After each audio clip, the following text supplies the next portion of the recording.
আসসালামু আলাইকুম প্রিয় দেশবাসী। 1971 সালে 13ই মে না এপ্রিল মনে পড়তেছে না, যেদিন দেশের জনগণ রাস্তায় নেমেছিল স্বাধীন বাংলার জন্য। সেদিন বাইতুল মোকাররম মসজিদ থেকে এই গোলাম আজমের দল, ওই দাজ্জাল পার্টি বাংলার জনগণের বিরুদ্ধে তারা মিছিল নিয়ে বাহির হয়েছিল। অতএব আপনারা ইতিহাস মনে রাখবেন, আর না হয় আমরা আবার সেই পাকিস্তানের কাছে জিম্মি হব, জিম্মি থাকবো আজীবন। এটা আপনার এই দাজ্জাল মানে জামাত শিবিরের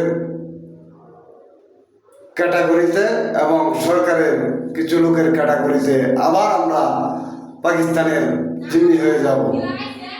তাই আপনারা সবাই সাবধান ও সতর্ক থাকেন।